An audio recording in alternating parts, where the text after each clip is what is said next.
Indian supreme court हमारे देश के लीगल सिस्टम का सबसे बड़ा कोर्ट है। ये न्याय का प्रतीक है और इंडियन कॉन्स्टिट्यूशन का रक्षक। आर्टिकल 114 से 146 तक कॉन्स्टिट्यूशन में इसके स्ट्रक्चर, पावर्स और फंक्शंस के बारे में बताया गया है। सुप्रीम कोर्ट लोगों के अधिकारों की रक्षा करने और कानून का राज्य स्थापित करने में बहुत महत्वपूर्ण भूमिका निभाता है। इसके फैसले इंडिया के सभी दूसरे कोर्ट्स के लिए मान्य होते हैं। ये कॉन्स्टिट्यूशन का अंतिम व्याख्याता है जो विवादों को सुलझाता है और देश के कानूनी ढांचे को आकार देता है। सुप्रीम कोर्ट में चीफ जस्टिस ऑफ इंडिया और 30 अन्य जजेस होते हैं। इन जजेस को प्रेसिडेंट ऑफ इंडिया अपॉइंट करते हैं। सुप्रीम कोर्ट अपना अधिकार 3 तरह से इस्तेमाल करता है: ओरिजिनल, अपीलेट और एडवाइजरी। ओरिजिनल मतलब केसेस जो सीधे सुप्रीम कोर्ट में शुरू होते हैं। अपीलेट का मतलब वो केसेस जो निचली अदालतों से अपील पर सुप्रीम कोर्ट में आते हैं। एडवाइजरी का मतलब प्रेसिडेंट ऑफ इंडिया कोर्ट से पब्लिक इंपॉर्टेंस के लीगल मैटर्स पर राय ले सकते हैं। ये अलग अलग अधिकार क्षेत्र सुप्रीम कोर्ट को कई तरह के कानूनी मुद्दों पर फैसला करने का अधिकार देते हैं। ये राज्यों के बीच के विवादों से लेकर फंडामेंटल राइट्स तक कुछ भी हो सकते हैं। ये सुप्रीम कोर्ट को इंडियन लीगल सिस्टम का एक मुख्य आधार बनाता है। सुप्रीम कोर्ट का ओरिजिनल क्षेत्राधिकार आर्टिकल 131 में बताया गया है। यह आर्टिकल भारतीय संविधान का एक महत्वपूर्ण हिस्सा है जो न्यायिक प्रणाली में एक विशेष स्थान रखता है। ये कोर्ट को विवादों में पहला और आखिरी फैसला सुनाने का अधिकार देता है। इसका मतलब है कि जब भी कोई विवाद उत्पन्न होता है तो सुप्रीम कोर्ट ही अंतिम निर्णय देने वाली संस्था होती है। ये खास तौर पर भारत सरकार और एक या एक से ज्यादा राज्यों के बीच या फिर राज्यों के आपसी विवादों के लिए लागू होता है। ये प्रावधान सुनिश्चित करता है कि किसी भी प्रकार के संवैधानिक विवाद को सर्वोच्च न्यायालय द्वारा सुलझाया जा सके। भारत सरकार और किसी भी राज्य या राज्यों के एक तरफ और एक या एक से ज्यादा दूसरे राज्यों के बीच विवादों को सुलझाने के लिए सुप्रीम कोर्ट का क्षेत्राधिकार महत्वपूर्ण है। यह प्रावधान संघीय ढांचे को मजबूत करता है और 2 या 2 से ज्यादा राज्यों के बीच के विवादों पर लागू होता है। ये सुनिश्चित करता है कि राज्यों के बीच के विवादों को निष्पक्ष और न्यायपूर्ण तरीके से सुलझाया जा सके। 1966 में स्टेट ऑफ वेस्ट बंगाल बनाम यूनियन ऑफ इंडिया इस क्षेत्राधिकार के तहत एक बहुत बड़ा केस है। यह केस भारतीय न्यायिक इतिहास में एक महत्वपूर्ण मील का पत्थर है। ये केस वेस्ट बंगाल में कोयला खदानों पर केंद्र सरकार के नियंत्रण से जुड़ा था। इस मामले ने संघीय और राज्य सरकारों के अधिकारों के बीच की सीमाओं को स्पष्ट किया। सुप्रीम कोर्ट के फैसले ने संघवाद के सिद्धांतों को स्पष्ट किया। इसने यह भी दिखाया कि कैसे राष्ट्रीय हित में घोषित उद्योगों पर केंद्र सरकार का अधिकार हो सकता है। इसने राष्ट्रीय हित में घोषित उद्योगों पर केंद्र सरकार के अधिकार की पुष्टि की। यह निर्णय संघीय ढांचे को मजबूत करने और राज्यों के बीच संतुलन बनाए रखने में महत्वपूर्ण भूमिका निभाता है। सुप्रीम कोर्ट का अपीलेट क्षेत्राधिकार सबसे ज्यादा इस्तेमाल होने वाला पावर है। ये कोर्ट को हाई कोर्ट्स और दूसरे ट्रिब्यूनल्स के फैसलों और आदेशों के खिलाफ अपील सुनने की अनुमति देता है। ये अपीलेट क्षेत्राधिकार कई तरह का होता है। इसमें सिविल, क्रिमिनल और कॉन्स्टिट्यूशनल मामले शामिल हैं। कॉन्स्टिट्यूशनल इंपॉर्टेंस वाले मामलों में हाई कोर्ट के किसी भी फैसले, डिक्री या अंतिम आदेश के खिलाफ सुप्रीम कोर्ट में अपील की जा सकती है। 1977 में केशवानंद भारती बनाम स्टेट ऑफ केरला इसका एक अच्छा उदाहरण है। इस केस ने कॉन्स्टिट्यूशन के बेसिक स्ट्रक्चर सिद्धांत को स्थापित किया। इसने संसद के कॉन्स्टिट्यूशन में संशोधन करने की शक्ति को सीमित कर दिया ताकि यह सुनिश्चित हो सके कि इसकी मूल विशेषताएं बनी रहें। सेक्शन 5 एडवाइजरी क्षेत्राधिकार, सरकार का मार्गदर्शन। आर्टिकल 144 सुप्रीम कोर्ट को एडवाइजरी क्षेत्राधिकार देता है। इससे प्रेसिडेंट ऑफ इंडिया कानून या तथ्य के सवालों पर कोर्ट की राय ले सकते हैं। ये सवाल पब्लिक इंपॉर्टेंस के होने चाहिए। राष्ट्रपति कोर्ट की दी गई सलाह पर अमल करने के लिए बाध्य नहीं है, लेकिन ऐसी सलाह का बहुत महत्व होता है और ये नीतिगत फैसलों को प्रभावित करती है। 1998 में राष्ट्रपति के रेफरेंस का मामला कोर्ट की सलाहकार भूमिका का एक प्रमुख उदाहरण है। राष्ट्रपति ने कुछ चुनावी सुधारों की वैधता पर कोर्ट की राय मांगी थी। कोर्ट की सलाह ने भारत में चुनावी कानूनों को आकार देने में योगदान दिया। सेक्शन 6 संविधान के संरक्षक, मूल अधिकारों की रक्षा। अपने क्षेत्राधिकार की भूमिकाओं से परे सुप्रीम कोर्ट संविधान का सबसे बड़ा रक्षक है। यह न्यायपालिका का सर्वोच्च अंग है और इसका मुख्य कार्य संविधान की रक्षा और व्याख्या करना है। सुप्रीम कोर्ट यह सुनिश्चित करता है कि संविधान के प्रावधानों का पालन हो और किसी भी प्रकार के उल्लंघन को रोका जाए। संविधान के भाग 3 में भारतीय नागरिकों के मूल अधिकार दिए गए हैं।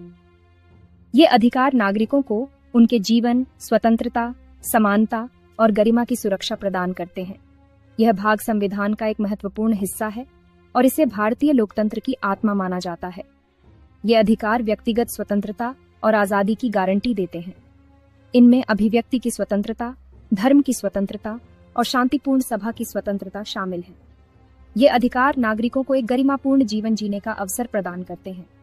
सुप्रीम कोर्ट राज्य या अन्य संस्थाओं द्वारा इन अधिकारों के किसी भी उल्लंघन से इनकी रक्षा करने में महत्वपूर्ण भूमिका निभाता है। यह न्यायालय नागरिकों के अधिकारों की रक्षा के लिए विभिन्न याचिकाओं और मामलों की सुनवाई करता है और आवश्यकतानुसार आदेश जारी करता है। अगर उनके मूल अधिकारों का उल्लंघन होता है तो नागरिक सीधे सुप्रीम कोर्ट जा सकते हैं। यह उन्हें न्याय प्राप्त करने का एक महत्वपूर्ण माध्यम प्रदान करता है। सुप्रीम कोर्ट नागरिकों की याचिकाओं पर त्वरित कार्रवाई करता है और उनके अधिकारों की रक्षा सुनिश्चित करता है। यह आर्टिकल 32 के तहत संभव है। आर्टिकल 32 भारतीय संविधान का एक महत्वपूर्ण प्रावधान है जो नागरिकों को उनके अधिकारों की रक्षा के लिए सीधे सुप्रीम कोर्ट जाने का अधिकार देता है। इसे संविधान का रक्षा कवच भी कहा जाता है। इस संबंध में सबसे प्रसिद्ध फैसलों में से एक 1978 का मेनका गांधी बनाम यूनियन ऑफ इंडिया का मामला है। इस मामले ने भारतीय न्यायिक इतिहास में एक महत्वपूर्ण मोड़ दिया और नागरिकों के अधिकारों की व्याख्या को व्यापक बनाया। इस मामले ने आर्टिकल 21 के तहत जीने के अधिकार की व्याख्या का विस्तार किया। इसने यह स्पष्ट किया कि जीने का अधिकार केवल शारीरिक अस्तित्व तक सीमित नहीं है, बल्कि इसमें गरिमा के साथ जीने का अधिकार भी शामिल है। इसमें सम्मान के साथ जीने का अधिकार और विदेश यात्रा का अधिकार शामिल था। इस फैसले ने नागरिकों के अधिकारों को और मजबूत किया और यह सुनिश्चित किया कि वे अपने जीवन को स्वतंत्रता और गरिमा के साथ जी सकें। सेक्शन 7 न्यायिक समीक्षा, विधायिका की शक्ति की जांच करना। न्यायिक समीक्षा सुप्रीम कोर्ट के अधिकार का एक मुख्य आधार है। यह सिद्धांत न्यायपालिका को विधायिका द्वारा पारित कानूनों की संवैधानिक वैधता की जांच करने का अधिकार देता है। इस प्रक्रिया के माध्यम से कोर्ट यह सुनिश्चित करता है कि कोई भी कानून संविधान के मूल सिद्धांतों के खिलाफ न हो। यह कोर्ट को संसद और राज्य विधानसभाओं द्वारा पारित कानूनों की संवैधानिक वैधता की जांच करने का अधिकार देता है। अगर कोर्ट को लगता है कि कोई कानून संविधान के अनुरूप नहीं है, तो वह उसे खारिज कर सकता है।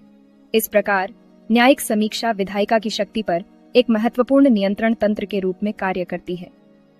अगर कोर्ट को लगता है कि कोई कानून संविधान के अनुरूप नहीं है, तो वह उसे खारिज कर सकता है। यह शक्ति सुनिश्चित करती है कि विधायिका संविधान द्वारा निर्धारित सीमाओं के भीतर काम करे। न्यायिक समीक्षा का यह अधिकार लोकतंत्र की रक्षा के लिए अत्यंत महत्वपूर्ण है। यह शक्ति सुनिश्चित करती है कि विधायिका संविधान द्वारा निर्धारित सीमाओं के भीतर काम करे। यह न केवल विधायिका की शक्ति को नियंत्रित करता है, बल्कि नागरिकों के अधिकारों की भी रक्षा करता है। न्यायिक समीक्षा के माध्यम से कोर्ट यह सुनिश्चित करता है कि कोई भी कानून नागरिकों के मौलिक अधिकारों का उल्लंघन न करे। 1803 में यूएस सुप्रीम कोर्ट द्वारा मार्बरी बनाम मेडिसन के ऐतिहासिक मामले ने न्यायिक समीक्षा के सिद्धांत को स्थापित किया। इस मामले ने न्यायिक समीक्षा को एक महत्वपूर्ण कानूनी सिद्धांत के रूप में मान्यता दी, जो आज भी प्रासंगिक है। भारत में सुप्रीम कोर्ट की न्यायिक समीक्षा की शक्ति आर्टिकल 13 में निहित है। यह आर्टिकल कोर्ट को यह अधिकार देता है कि वह किसी भी कानून की संवैधानिक वैधता की जांच कर सके और उसे खारिज कर सके यदि वह संविधान के खिलाफ हो। संविधान की सर्वोच्चता बनाए रखने के लिए यह शक्ति बहुत महत्वपूर्ण है। यह न केवल संविधान की रक्षा करता है, बल्कि यह सुनिश्चित करता है कि विधायिका और कार्यपालिका संविधान के दायरे में रहकर काम करें। न्यायिक समीक्षा का यह अधिकार लोकतंत्र की नींव को मजबूत करता है और नागरिकों के अधिकारों की रक्षा करता है। सेक्शन 8 न्यायपालिका की स्वतंत्रता, लोकतंत्र का आधार। कानून का राज बनाए रखने के लिए न्यायपालिका की स्वतंत्रता बहुत जरूरी है। इसे सुनिश्चित करने के लिए संविधान सुप्रीम कोर्ट के जजों के कार्यकाल की सुरक्षा, वित्तीय स्वायत्तता और कार्यपालिका के प्रभाव से मुक्ति का प्रावधान करता है।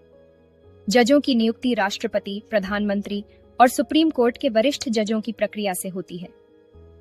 नियुक्त होने के बाद जज 65 वर्ष की आयु तक पद पर रहते हैं। उन्हें केवल संसद द्वारा एक जटिल महाभियोग प्रक्रिया के माध्यम से ही पद से हटाया जा सकता है। इस प्रक्रिया के लिए एक विशेष बहुमत की आवश्यकता होती है, जो जजों को मनमाने ढंग से हटाए जाने से बचाता है।